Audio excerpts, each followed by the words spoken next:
And I mean, look, we're all in that position where sometimes we just have to be out of our comfort zone, and he's well adept at doing this. It's not that he can't do it; it's just that he prefers that behind the camera and that. But I was honored that he responded and said that, and I was honored that Mary came with him. And you know, guys, we're just going to sit up here and have a conversation, and we're just going to talk about life things. And we already started, and we found ourselves re-engaging like we did that night at dinner. At dinner, while we were sitting there talking, we're like, oh wait, we should probably save some of this for sitting up here. So we're gonna have a conversation and let you be a party to that. And at the end, you'll have some Q&A and stuff like that. But with that being said, Alex, please come on up. Thank you. Where do you want? He's also the world's best partner. He's been my partner now for 9 years. So. Wow. Yay. Do you want your water? And vice versa. I'm good. Okay. I'm good. Kids get along. We're best friends. So Alex, just so you know, we'll set the story straight. You just now have completed one of Bob's bucket lists. Oh, I have? Really? Think about it, yeah. Oh, okay. So, Cool. this is a super awesome thing.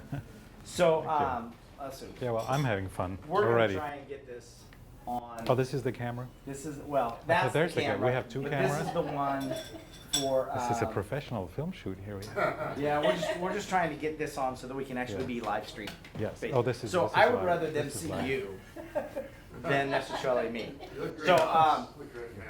so Alex, you know, I mean, how many films have you produced now? Directed. Directed. Well, I would. My favorite, the big ones, two Two. Okay. documentaries Okay. that we have. You know, Mary has produced. I'm directing. She's great at that, by the way, because when you're an artist director, it's really nice if you can focus on the creative part. Yeah. And you don't have to worry about where does the money come from. Buy it, how it's Yeah. gonna, you know, the How's whole it gonna get distributed logistic and side to all it, that. all of that. Mary's just fabulous at that. So So you've done these two, and one was Victor and I, yes, right? And the other one was about Milton Erickson, yes, right? And I've had the opportunity to see both of them, and I'm honored that I got a chance to see both of them. So thank you very much. You know, one of the coolest things though is I've never done a documentary. I've never done a film. But to think about a documentary, what are some of the things that you had to look at when you're, especially when you're talking about somebody that you grew up with, that you knew him personally? Mm-hmm. What's it like doing a documentary about somebody you knew personally versus somebody that maybe you don't know? Not that much of a difference, Really? because I think I was curious to hear those stories. Here's how it came together. I didn't plan to do a documentary.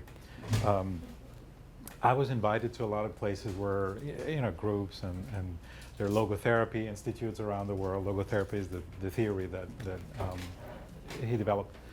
And I would do that. I was very interested. I mean, I learned to be a psychotherapist too, so that, you know, professionally as well as personally was nice. But a lot of times people would come up to me and say, I got this story, you know, about your grandpa. And, you know, some people are up there in their years and say, that's what your grandpa and I did in the 1960s. Wow. Like, that's interesting. I didn't know him Yeah. at that time. Obviously, I was born in '74. And so I said, you know, would you repeat that? And I'll just grab it with my camera, because I can do that and I know how to work a camera. Awesome. And it became sort of my attempt to capture these stories and So preserve you didn't them. set out to do that though? No, not originally. It was no. just, you just heard somebody talking a story, Yeah. and so you said, let's just capture this. I just thought it's really sad when these stories are gonna be gone someday, and I like to hear them, and I just like to capture them on film, which Wow. is what I like about documentary, Yeah. that you can do that, you can capture an experience. So what's I mean, if you had to describe the difference between filmmaking in a documentary and filmmaking in some other genre. Narrative. Yeah, a narrative. What would be the biggest difference? It's kind of a reverse, you know, upside down process. When you do narrative, you need to put a lot of effort in the pre-production. You need a story first and foremost. Okay. And it's all about the story, no matter what they say. A good movie needs a good story. Right. That's actually a quote from what's the director? Billy Wilder, you know, the Austrian director. He said, what are the three things a good movie needs? A good story, and a good story. Good story.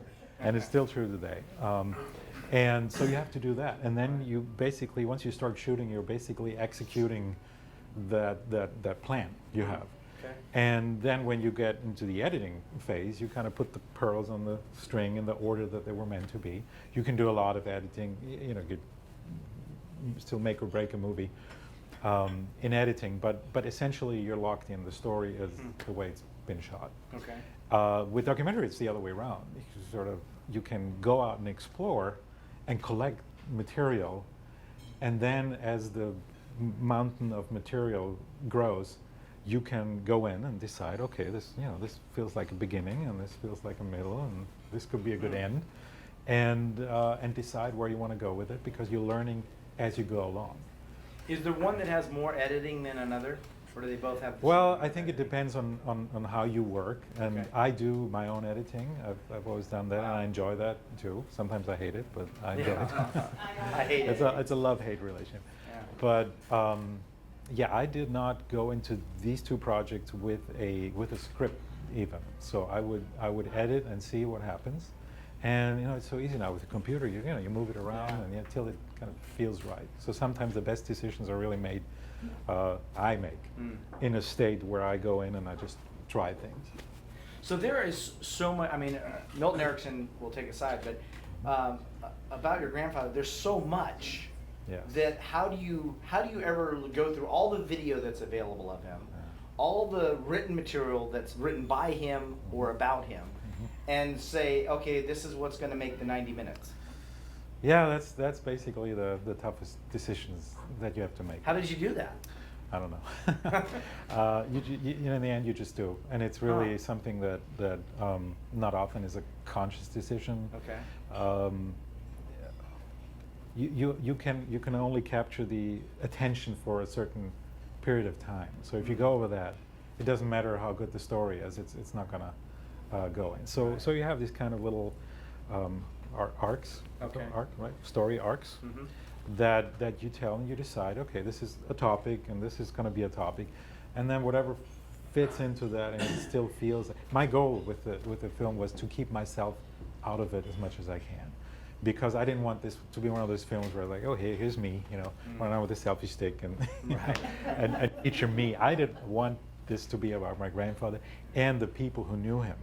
This is why I call it Victor and I, because a lot of to give them an opportunity to, what were the people that he would enjoy having around. There's lots of stories there too. And so I tried to construct it in a way. I love that. I loved watching other people talk about your grandfather, about their personal experience with him or something that they witnessed him doing.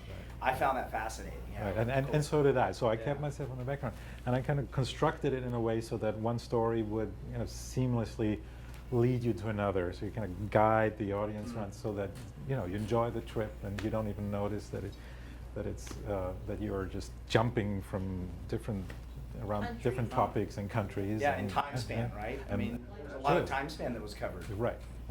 So, and it looks like it's all in Yeah, one I condensed mean, he version, lived up but to be it's- 92, so there. Yeah. So, when he passed, how old were you? I was 23. You were 23, and so when you were making this film, what was that pivotal moment where you're taking these videos, you're looking, and you're going, oh, this is great to have this as memory. What was that pivotal moment where you went, no, this needs to be a documentary? Oh, well, it sort of snowballed into a little film that I presented at a Logotherapy conference. It was, I really kind of used the fact that I would be invited to present to do something. I didn't think of it as a full-fledged documentary until I ran into Mary, and she said, "What's your plan with that?" And she saw it and she thought it was worth it. And I said, "What do you mean? I made it.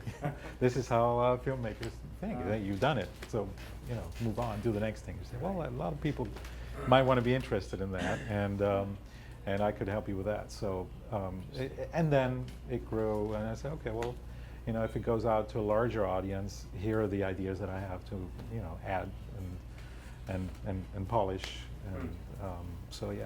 So it wasn't this moment for you. It was really somebody else's moment, vision, whatever you will. Yeah, I had to be say- convinced. Yeah. And then say, here's what we need to do with this. Yeah, I The had to be fact that you convinced. have somebody like that in your life is awesome, but the fact that you are willing to be open to that idea is huge, because especially, you know, it's one thing if you like the limelight and you like to be in front, and Mhm. somebody comes along and says, hey, let me put you in front of the camera, and you Right. go, oh, great. Mhm. It's another thing to not necessarily want all that, and then have somebody come along and say, let's do something really big with this. Well, and also, you know, I didn't think that anybody would be interested, because the way I grew up, you know, Viktor Frankl was not such a big name in Austria at the time. You know, when I went to school in the 80s, 90s, you know, this is psychology books, and I talked in Vienna. Mm. Viktor Frankl was not even named in the index. It was Wow. non-existent. In the So- 80s and 90s? 80s and 90s, yes. Yes, I have a book. I started psychology, it was 1991 or Serious? something. He is not even in the index. Wow. For a lot of I mean, a lot of people didn't like him, and, you know. Why didn't they like him? I mean, That's a we good had- question. Yeah. I think because he really presented a model that was so effective that you couldn't make a lot of profit with it. That's one reason, and that's, you know, some people We actually had told that him that. discussion. They said- We had that yeah, they told him conversation that. at dinner. They said it works too well. Right. Because you know, if you don't go back and try to redigest the whole childhood in order to find something which may or may not be the cause, by the time you get there, you probably believe it. Right, right. And if, you know, whether or not it was or is, how's that going to help you? But it, you know, it's very time intensive. And But you know, now that time represents money Of course. to the therapy of industry. course, of course. And here comes someone who said no, and he said that it was, I think, the first actually. I mean, Erickson, I knew they were kind of on the same timeline, Yeah. but who said, why don't we ask the question, what keeps people healthy, even though they're facing a lot of problems? Mm. What is that element? Yeah. And why don't we nurture and focus and stimulate those resources Mm. instead of trying to understand the problem and try to eliminate the problem? Right. And it turned out that, you know, it's faster and it's future oriented, Yeah. and you know, so it's like, hey, we don't care where your problems came from. Let's Right. just get the focus shifted in somewhere else. And oftentimes, especially with all the, you know, neuroses that was blooming in the 20th century, Right. that turned out to work really well. And yeah, that disrupted the industry. So explain logotherapy if you can, because he created it. He created it. And there was a lot of people that didn't understand it, and so they were Yeah. against it. There were a Yeah. lot of people that couldn't profit from it, like they could profit from therapy, Mhm. traditional therapy. Right. So they were against it. But Right. here's this guy coming full circle and saying, here's what I've discovered. But I mean, he's discovered this through practical application. Yes. Being a prisoner of war in a concentration camp, what, 3 concentration camps? Was it 5? 5 different concentration camps? He was sent Losing- around. Losing how many family members in the Well, almost all, except for Al- his sister and a cousin. wife, everybody Mhm. wiped out in Yep. the concentration camps. Yeah. And he's in these concentration camps and he's seen firsthand Hmm. how some people are going in and coming out healthy, adjusted, and some are crumbling the first. Well, or even just staying alive. Or staying alive, you know, yeah. Yeah, which, yeah. I mean, so how did he create logotherapy from that, and what is logotherapy? Okay, let me try to make that simple. He actually went in with the concept of logotherapy already being a full-fledged theory that he had come up with from observing and working with patients mostly. Okay. Hundreds and hundreds of patients. And he had his interest, he was a quick study and a very bright kid already. He at age 15 sent letters to Sigmund Freud. He was fascinated by psychoanalysis, which was the only psychotherapy, you know, really available at the time. And Freud would actually answer those letters, every letter within 3 days, I think it was. Really? So he kind of, there was a connection, and he saw Yeah. that this guy's going to be interesting. He then had a change of mind about psychoanalysis because of the reason it's based on the neurosis only, the parts that are not functioning. And he became a follower of Alfred Adler, who, you know, individual psychology, which was a little more open to the ideas. Okay, what's the meaning for the community? What the, sort of transcend just the ego. But it was still very much focused on the idea that, that we're born with a inferiority complex and we're trying to overcompensate that. The terminology overcompensation comes from that. So one day he said, I don't think that the central motivation in a healthy human being is either pleasure, like Freud had come up with, nor is it power, as Adler had stated. He said it is meaning orientation, to do something meaningful with your life and in your life, to discover some meaning and go out and do that, not for yourself.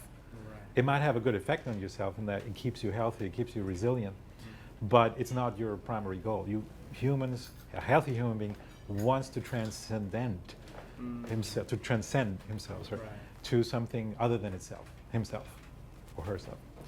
And that can be a thing, a meaningful task. It can be another person. That's, in other words, love.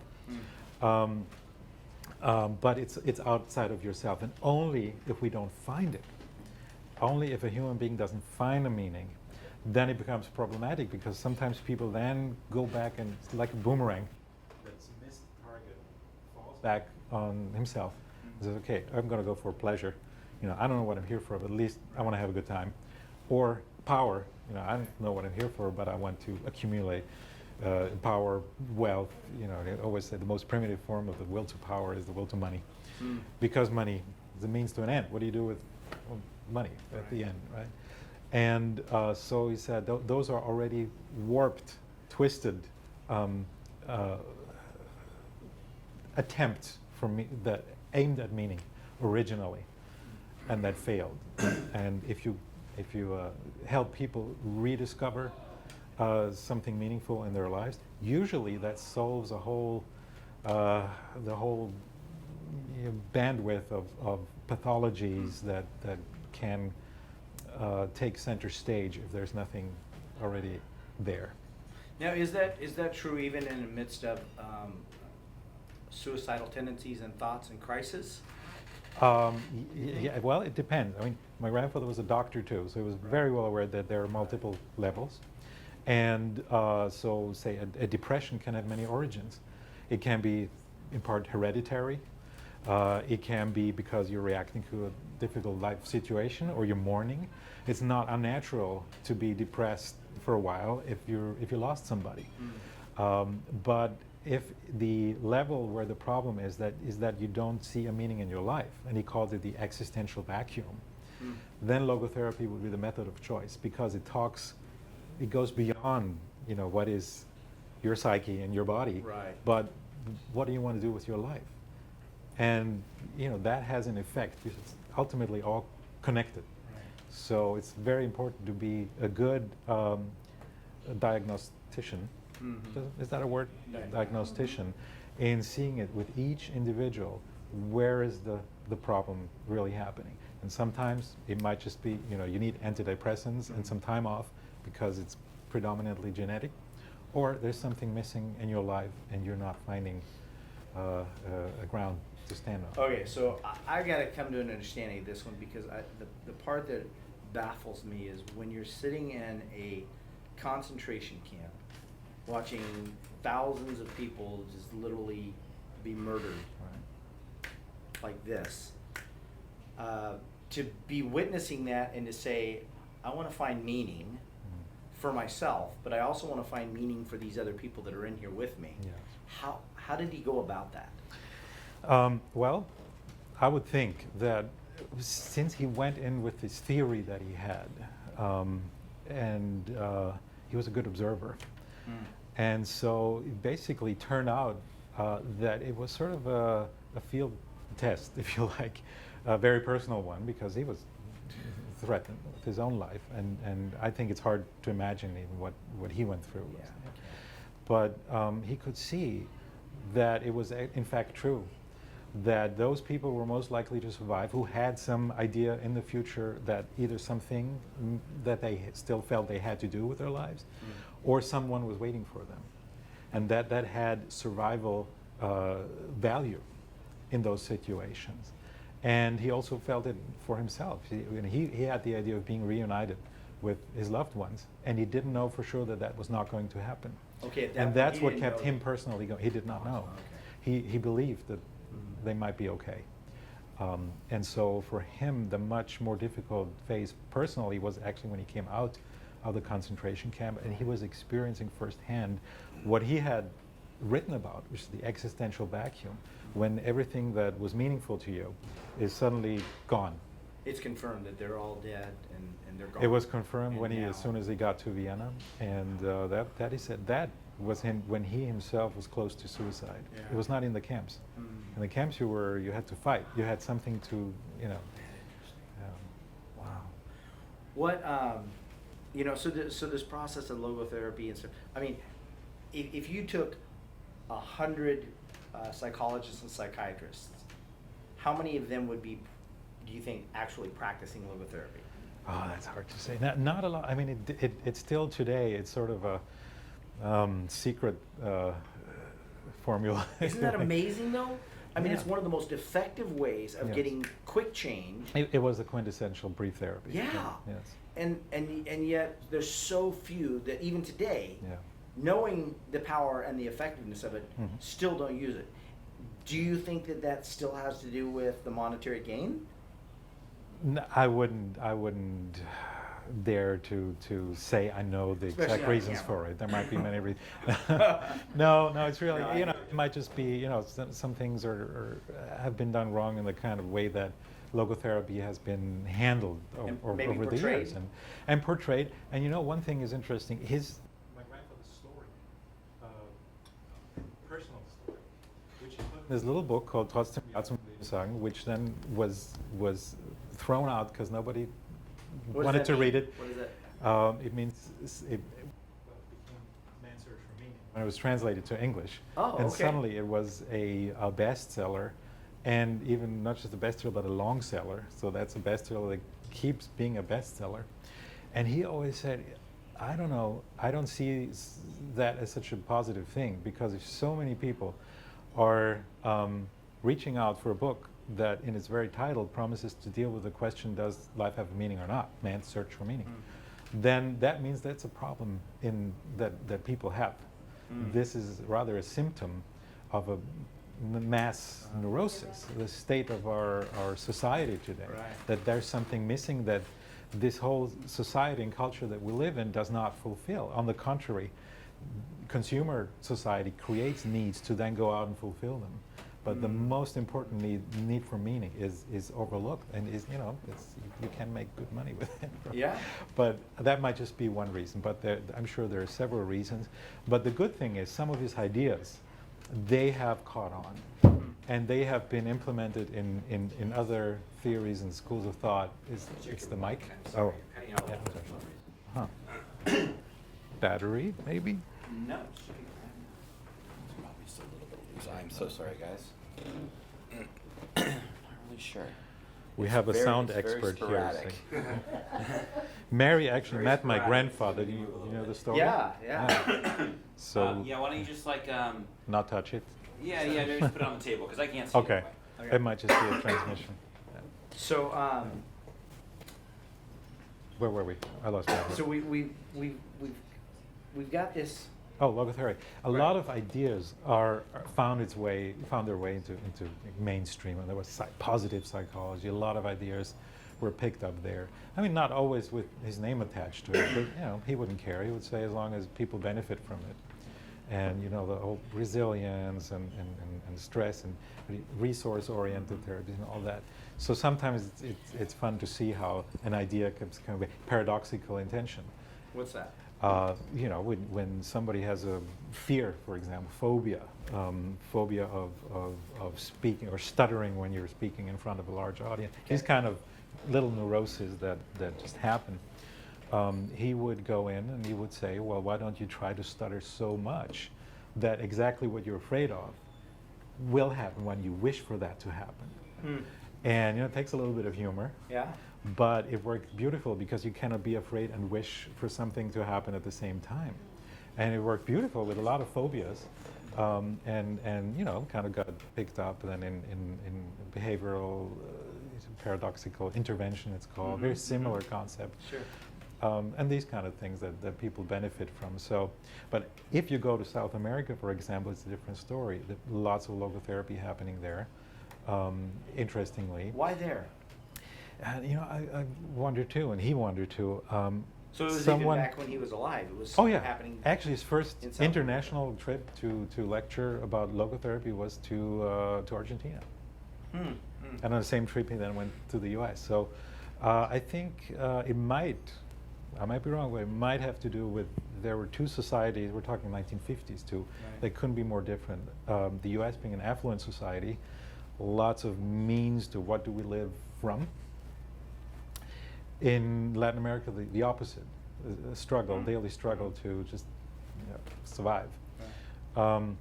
Both extremes seem to put people on the edge where you ask the deep questions of why am I doing this? And my grandfather loved that quote that Nietzsche once said, "He who has a why to live can bear almost any how." That kind of tells you what logotherapy is really about, the meaning. That makes a difference. So if you have nothing and you have to fight every day, the question of what am I doing this for?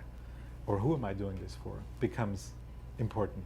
And if you have too much, everything you need to live from, that might block your view to see what I know. I have everything to live from, but now I don't know what I'm actually living for.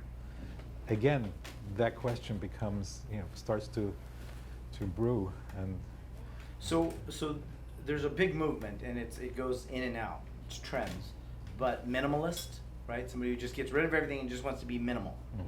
And then somebody who accumulates a lot and then says, "I want to go back to minimal." What's the behavior behind that? Is it that their meaning is lost because they got everything? Well, again, you have to look at the individual case, but sometimes when something, I'm going back to the existential vacuum, and my grandfather was very good with choosing these words and allegories to make a point. A vacuum, in physics, a vacuum, what does a vacuum do? A vacuum sucks, and it sucks in things that are around it. So if a person doesn't have a meaning, instead there's a vacuum, it might suck in things that kind of grow into this vacuum that would otherwise stay outside. And that can be, psychopathologies or any kind of behavior that is really meant as an attempt to substitute for this essential quality that's missing in life. So the attempt to, I don't know where I'm going, but I'll be there faster, a joke, to up the speed, to increase the intensity in order to feel life, because there's this void, and in order to kind of shut that down. And that can be by accumulating, consuming overly, or by taking unnecessary risks, that might endanger your life, just, to go on a thrill. Right. Oftentimes, not always, but oftentimes these extreme behaviors, the real cause for that is the underlying existential vacuum. What's one of your fondest memories of your time with your grandfather? There are so many. That's one of the questions that I know, you get that I always think, all the time, what sure. was it? He was such, what a lot of people don't know and wouldn't expect, that he was a really funny guy. Yeah, I got that out of the film. I was like, I'm surprised. And I wanted to have he that was in there that because funny. a lot of people Yeah. don't. Yeah, he was sort of. He knew he was rhetorically very good, and he enjoyed that in every way. And that means he could tell a joke for the 100th time, and he did, and but it was still funny. You could listen. You knew where it was going, but it would tickle himself, and it was just always funny because he could just do that. I can't do that. I can deliver a joke, but he could. It's about timing and all that, and he would do that. And I think it also ties in with his personality. When you were with him, and I worked as a psychotherapy, he tried to make you feel good. He was not about himself. He wanted you to feel good, and he would see. It could be a joke. It could be a piece of wisdom that he gave you. It could be a story, something, whatever. And he was good at sensing what was needed to kind of lift you up. Would you say that was because of his training, or would you say that was intuition? I think it was intuition. Mm. Yeah, I think that went beyond training, because that was his person. I mean, you said he was interested. I mean, he was writing Freud at 15. Mm-hmm. What got him interested in that at such an early age?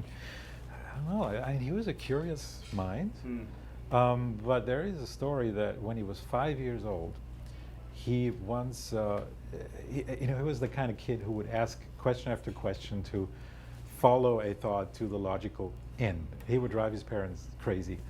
And one day, and that's pretty remarkable, at the age of 5, he at night woke up terrified and ran into his parents' bedroom and said, "Mom, Dad, wake up. What is the meaning of life if one day all of us have to die?" At 5 years old. And so he pretty quickly had the central theme that would become the theme of his life. Wow. Why are we here? What are our options? One of the other things that struck me out of the film was how you showed that he could relate to people his age, people older and younger, and he could captivate them, even though, you know, there's a time when we become full of ourselves and start to think that, you know, oh, the older people, they don't know anything. But yet his ability to, you showed some of the classrooms and some of the lectures that he was giving, and the people were captivated no matter what age. They truly knew. I got the sense that they knew they were among somebody who had a deeper understanding about the purpose of life than the average. A lot of people did. I mean, again, he was a man who wrote 32 books. Man's Search for Meaning was the book he deemed the least important. The least The important. least important because it was just a personal kind of, you know, His a own thing. psychologist experiences the concentration camp. That was the original title. He didn't even put his name on it. So he just thought, you know, if that helps somebody, good. But, you know, I'm going to write these other books. Here was you know, someone who, and now I lost the thread. He captivated, and that might have been a blessing and a curse in a way, because that story kind of started to overshadow his work, and the people who to this day benefit from only his work, not even knowing that he was a Holocaust survivor. Right. You know, at the end of his life, he was sometimes a little tired of being, oh, yeah, you survived the Holocaust. Yes, I survived the Holocaust, Right. but I did other things too. And we'd probably be here talking about Viktor Frankl had there been no Holocaust. Because of the work he did, because of the disruption he meant to the system. Yeah. And I think that's, to come back to your question, what made him so fascinating. He was a rebel, in a way. And in a time when traditions were crumbling, you know, think of Austria in the beginning of the 20th century, the monarchy was crumbling. You know, politically, it was a time of turmoil and disorientation. Traditions, you know, the religious traditions and everything else, society was changing massively. And so I think he very quickly understood, and he went through a nihilistic phase, as you say, too, in his own youth, where he questioned all meanings and came to the conclusion, oh, it's all meaningless. That he was a child of his time. But then he came around and sort of understood that people don't like traditions and they don't like to be told what to think, because he didn't like it. And that's why his ideas are so different, because he didn't give a ready-made formula of, here, you know, the way Freud had done it. Right, There's, right. here's A, B, C, D, learn that and apply it and do it. Yeah. But he knew you're dealing with individuals, and he always said meaning has to be found. It cannot be given. And the last person to give is the psychotherapist.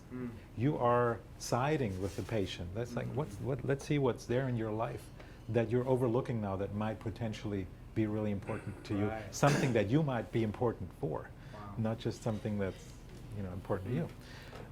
The Copernican twist there. What am I here for? Not what do I need? And so he was a rebel, and I think that spirit. That's why even when he was 9, I mean, I saw it. A lot of young people connected with that, because he never changed. He became more radical. Right. He became younger the older he got. You know, when we had our first conversation when we were having dinner that night, I told you about my stance on intervention, and you know that a lot of harsh, different ways to just get to to the point. Right. And we talked about intervention, we shared some examples, and I don't even know that you remember this, and it doesn't matter, but I remember saying, you know, based on what I'm telling you, what would your grandfather have to say about that? And your reply was, he would love that. And I thought, do you remember that, Mary? Yeah, And I remember. thought, What was the story? wow, I was like, because I'm very, very direct, just to the point. I probably have done more logotherapy than I even know. I believe so. You know, Intuitive. yeah, I'm more Yeah. intuitive about that. Yeah. And so as I was watching the film, I'm like, yeah, I get that. I get that. So when I asked you and you said that, one, it was just a huge validation and compliment. But I think back and I think, you know, what it must have been like to, like you say, at that time, people weren't really acclimated to it. They didn't really understand it, and there was a process. Some that they did. wanted I to mean, it's go always through. the Right. There's always smart some. people who get it first. The smart It kind of takes a while. But I've always been asked, you know, Bob, what's your process? Like, if we could just document your process, we could replicate this over and over and over again. And I always go, well, I don't know what my process is because for this person, the process is that he starts here. For this person, the process starts here. Yes. And it ends differently. Yes. But the process is different for every person. Exactly. And people have, I mean, some of my closest friends have like, come on, let's just document it. And I go, okay, I can tell you where it starts. And for me, where it starts is the problem's not the problem. Alex, tell Bob the story about how he would tell a patient the difference between logotherapy and psychoanalysis on the couch in the chair. Well, that was kind of a bon mot. So, you know, it was mostly psychoanalysis, and when he was starting to lecture, and so somebody's explained to me what's the difference between psychoanalysis and logotherapy, different schools of thought. I said, well, in psychoanalysis, I can do that in one sentence, right? I said, I can do that if you can tell me in one sentence what is psychoanalysis. I said, okay. In psychoanalysis, you have to lie down and talk about things you're uncomfortable talking about. Okay.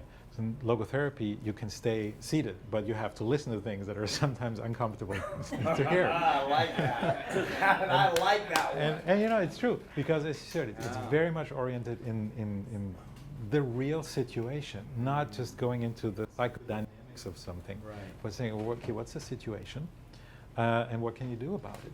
And it's neither, I always say, positive, so you know, the glass is half full, or pessimism, the glass is, you know, half empty. It's both. It's half full and half empty. What are you going to do with that now? Yeah. Right? So it's very realistic, and in a way, it transcends psychotherapy, really, because it transcends the level of the psyche where, you know, you manipulation. Right. That works well. I mean, I'm a big fan of, you know, big fan of Erickson. Yeah. And logotherapy can be combined very well with all these techniques that kind of enter the psychodynamics, which we have. But then logotherapy is the communication with who we are, who we decide to be.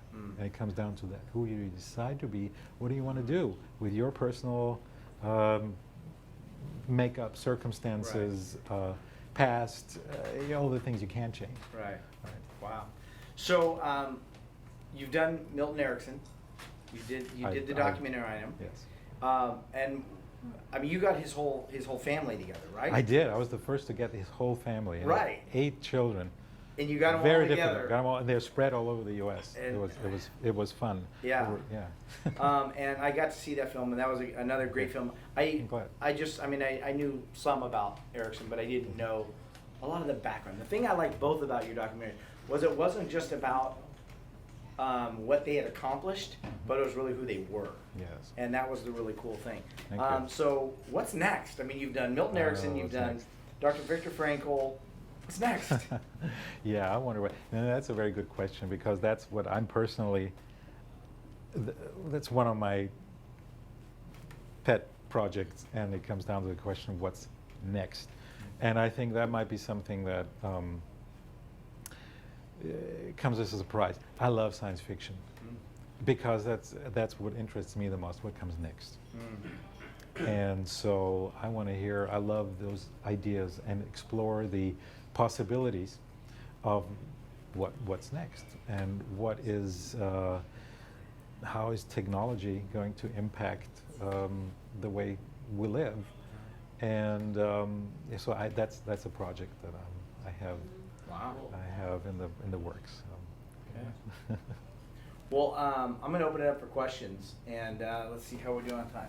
So we got about 8 or 9 minutes that we can take in questions, and just start. Go ahead, Bill. How did you come to do Erickson's work? I became interested in Erickson when I did my thesis on film and psychotherapy. I was interested in how they connect and how one influences the other, because I believe experience is really what it comes down to in a lot of cases. If you ask somebody what changed your life, it's usually not some information, but it's an experience. And film is able to do that, to have that impact. And good psychotherapy has to use some tools of impact as well.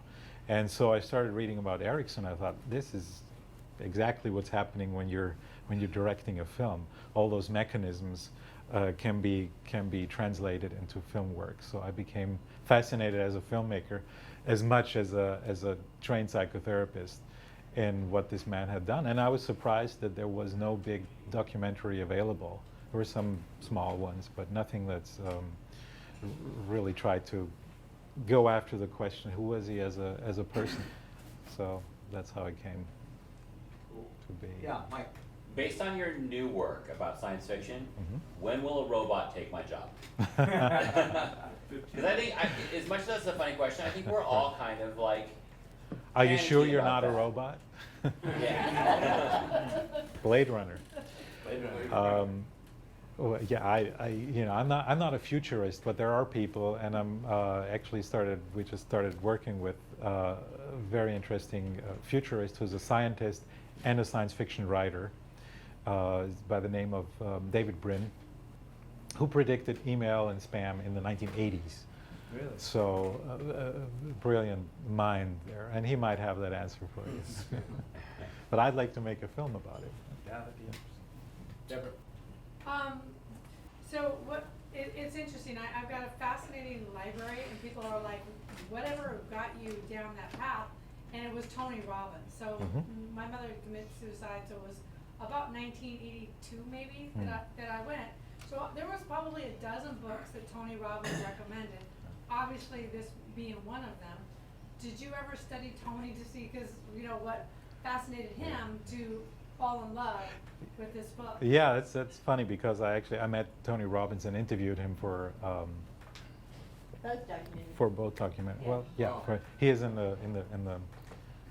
Is he? No, I don't think he actually is. No, it was No, afterwards. he's gonna be he's in the gonna- new one. Yeah. Yeah. And those were his two influences, which I found very interesting, because though my grandfather Milton Erickson they never met, but they were sort of the same generation. Erickson was born in 1901, my grandfather was born in 1905, and they at the same time seem to have come up to some of the same insights. And even though they were kind of working on different levels, a lot of it, I think it's highly compatible and very interesting. A very interesting combination too of the two. And I know my grandfather was interested in hypnosis, and I heard from Milton Erickson's daughter that they all had to read the book. My grandfather's Man Search for Meaning in the Family. So they knew about each other, and it was funny to see that you all come together. And Tony Robbins said, he always wanted to go back to the source as far as he could. And the source is a lot of the thing. NLP, if you go to the source, it's Milton Erickson. And everything meaning oriented, you go to the source, it's Frankl. So, yeah. Thank you. Joe. Just on Facebook Live, several people are asking, where do they get the documentaries? www.victorandImovie.com. That will be Victor and I, and then there's www.wizardofthedesertmovie.com, and that's where you get the. Oh, Yeah. Victor and I, Victor with a K. Yeah. And Wizard of the Desert Movie. You can order it there. And both are fascinating. If you have any remote interest in either one of those, both great documentaries. Charles. Legacy. What does it take? I'm always fascinated about creating legacy. What does it take how does one pass on the work? Because apparently you know, you get to pick up the work, how come not your dad picks up?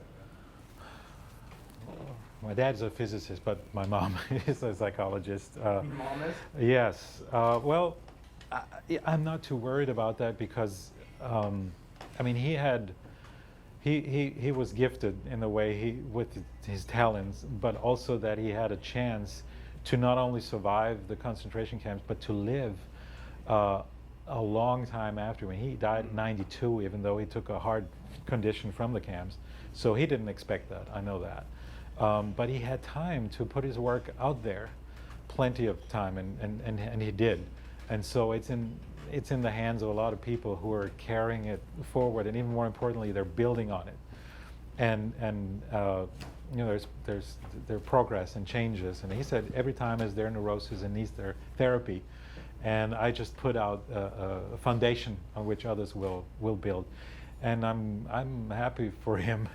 To see that is happening in all parts of the world. So it's not it's not on my shoulders to do it. So legacy doesn't have to necessarily go generational and family. It Exactly. Can actually go The linear. word is out, and I'm always surprised of how much it is actually, you But know. I don't want you to sell I'm not gonna let you sell yourself short. Good. Well, For 22 years, this young man has traveled the world, gathered stories about his grandmother, and has spent the entire, most of his years, instead of focusing on his own career, on preserving the Viktor Frankl legacy. He's just almost finished 1,200 digitizations of audio-video products. Wow. yeah, Some there's in German, a some in lot of English. material. A lot of Oh, material. it's And amazing. his family has- his It was parents fun. have asked us to, and his grandmother, who's still alive and wonderful, by the way, Oh, oh. his grandmother and his mother and father have asked Alex and I to figure out a way to monetize those. And so, since Alex doesn't do it, when he finishes the creative, then that'll fall on me to figure out. Well, he was still alive when I started copying those tapes that would have otherwise, that were about to turn to He vinegar, wanted some to of them. erase it. Right. Right.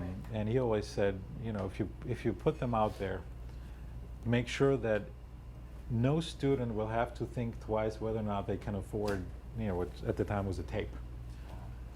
It's because he was, you know, he was not interested. I mean, he gave out some of the books for free. Yeah. You know, the license. Because I'm not. It was not about the money. Huh. He said- He literally gave the licensing away? Yeah. $200. Yeah. $200.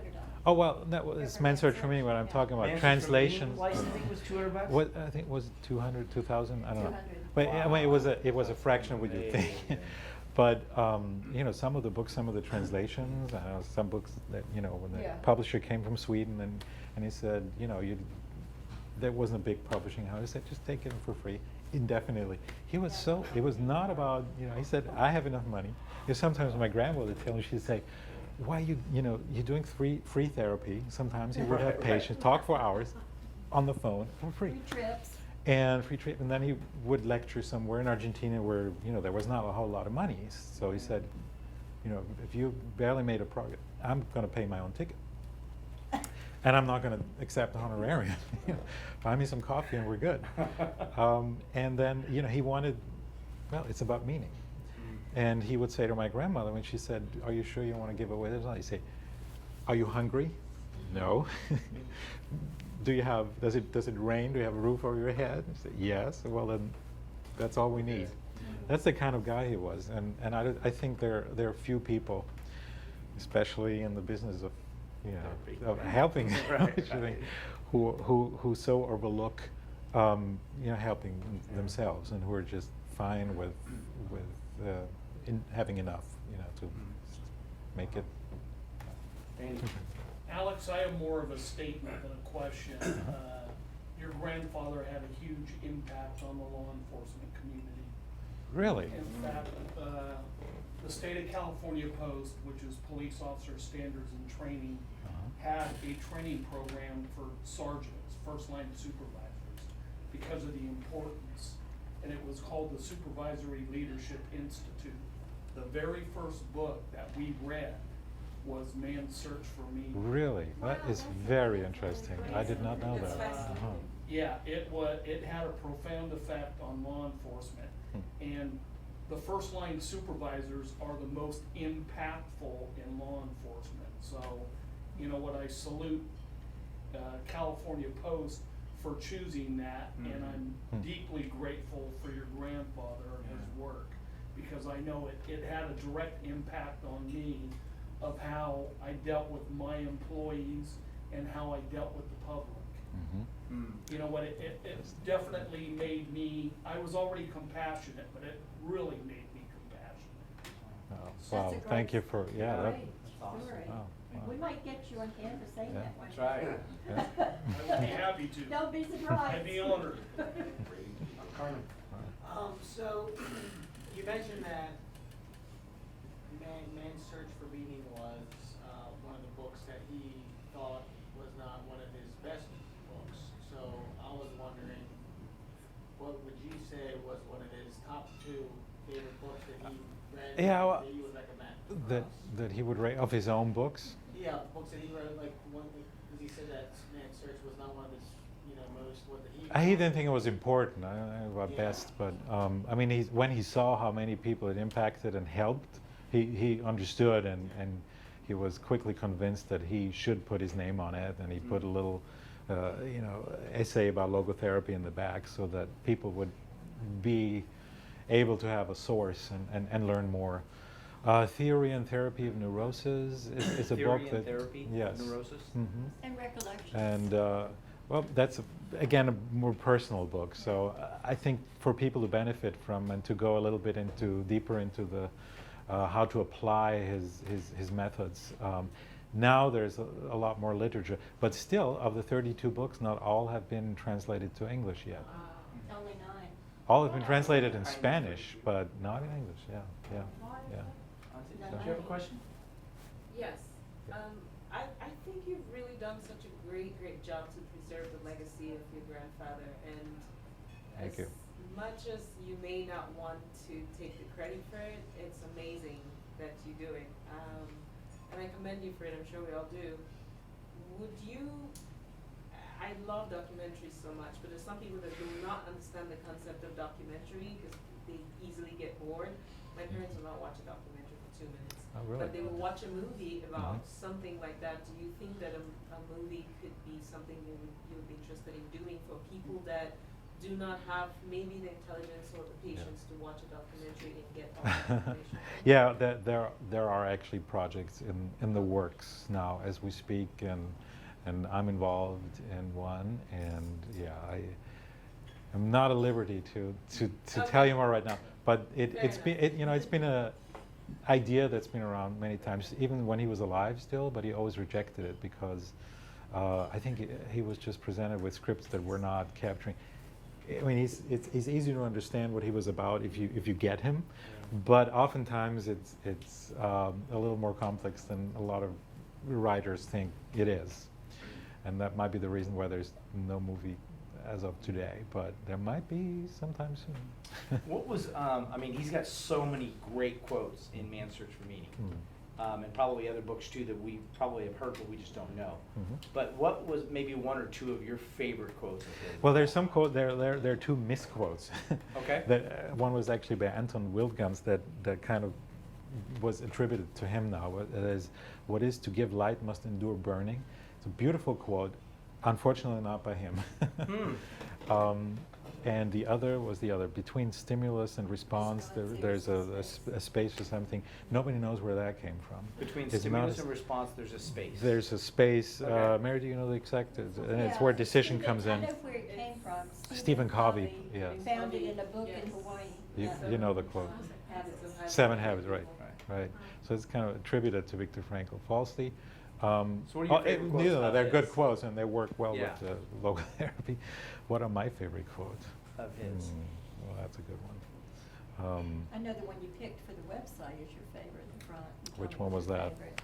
The love quotes. Do you have it I here? don't have it on the top of my tongue, but I can get it from the website in 2 seconds. There Does are anyone know a lot Viktor of quotes. Frankl quotes? Yeah, you know one? I do. Okay. Um, I mean, there's so many of them, but I can't. Oh, I have one. Regardless of the circumstances in your life, you can always find meaning. Right. Find meaning. can always Yeah, find meaning. regardless of the From situation. moment to moment, from meaning to minute, meaning can be found everywhere, even in the smallest hut. Mhm.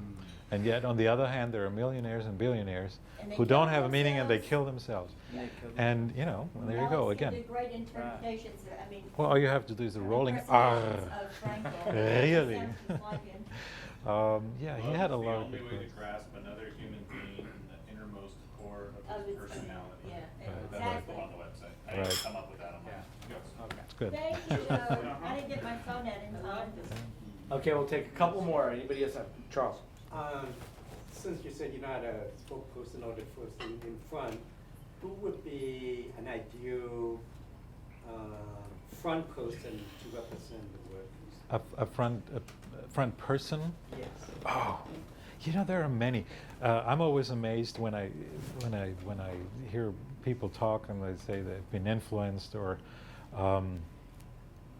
they just read the book.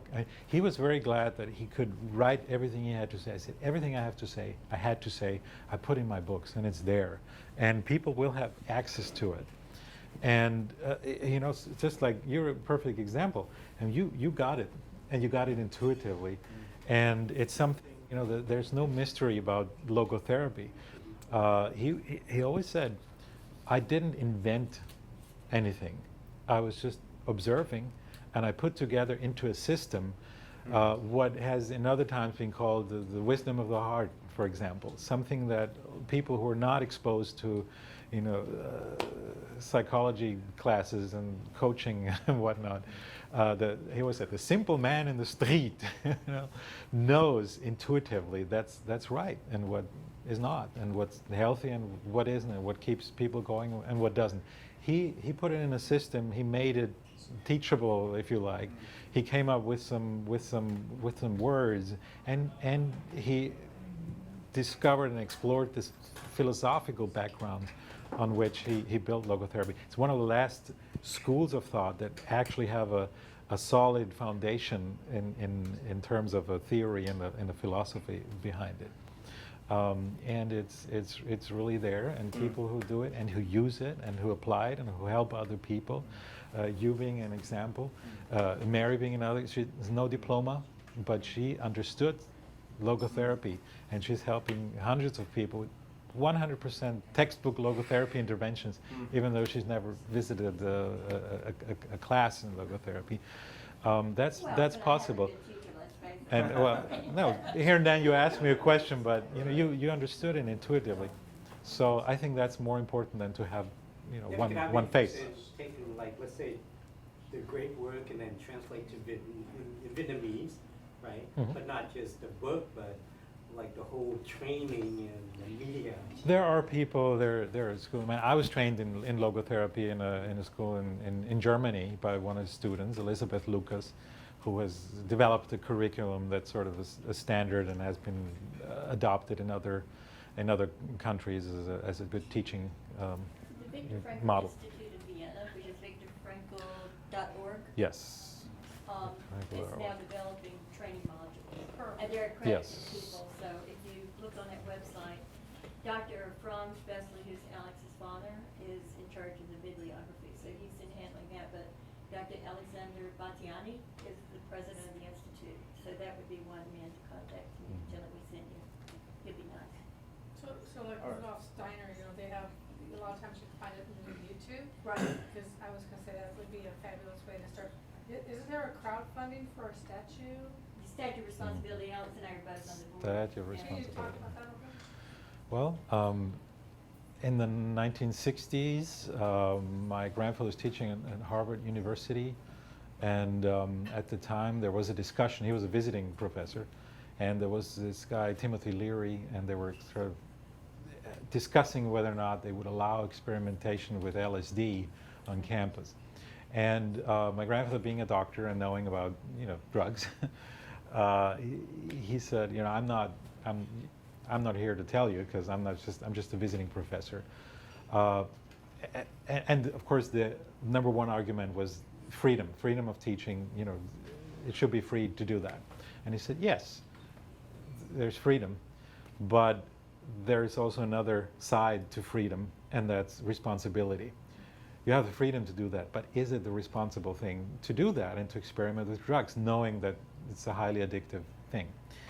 And he was not a fan of that. And he came up with a quote. He loved coming up with catchy quotes sometimes to get a point across. And he would, from then on, end his lectures, oftentimes in the US, saying, you Americans have this Statue of Liberty on your East Coast. It's highly recommended, I would recommend that you build a statue of responsibility on the West Coast to complement the two, because they go together, freedom and responsibility, because otherwise if you live only freedom, freedom threatens always to degenerate into mere arbitrariness unless it is lived in terms of responsibleness. And so there were some people who caught on to this and said, well, we could actually do that. And so that's an idea now, and there's a wonderful group and a wonderful design. ResponsibilityFoundation.org. ResponsibilityFoundation.org. We're raising money. I'm taking tall checks. Please send them in. We're donating on the website. We're going to we need to raise $3 million to finish our first phase. We have 2 major cities on the West Coast interested. It's come a long way in the last 10 years. And it's starting to really build momentum. So Yeah. Which city? spread the word. San Diego, right? San Diego's one, and now there's great interest in San Jose. The CEO of the Responsibility Foundation is Darren Hill, D-E-R-R-I-N. And Darren is going just this week, as a matter of fact, to visit with the city council in San Jose. So we're hoping to sort of generate a bidding war and really get momentum. We're going to start visiting all the California congressional and senatorial representatives, which should be another fun game. To try to get some of them on board, but it's gaining, and I think it's going to happen. The vision is already complete, and you'll see it on the foundation's website. It's going to be a 305-foot statue. Have you seen that? And if Franklin was here to say enhance the Statue of Liberty.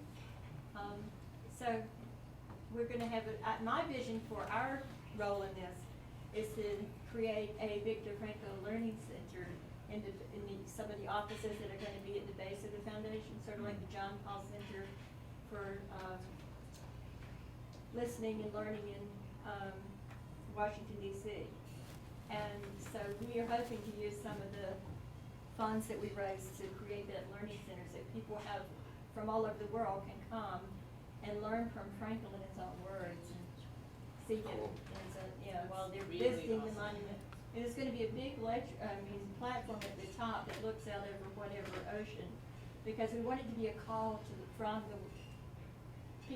people of the world to come to America and visit and act responsibly and enjoy our liberties here and so on and so forth. It's a big movement. Awesome. Yeah, that's great. It's a great movie. Definitely check that out. Gary Price. Gary Price is the artist, is sculptor. an amazing sculptor, and that Mary introduced me to virtually online, and it was a great experience. And Gary and I've had the opportunity to have a few conversations since then. Really, really cool. So we're gonna have to close this up, but one, I want to tell you, Mary, thank you for reaching out and talking to Alex for us. Isn't he the best? Absolutely, I love him. And thank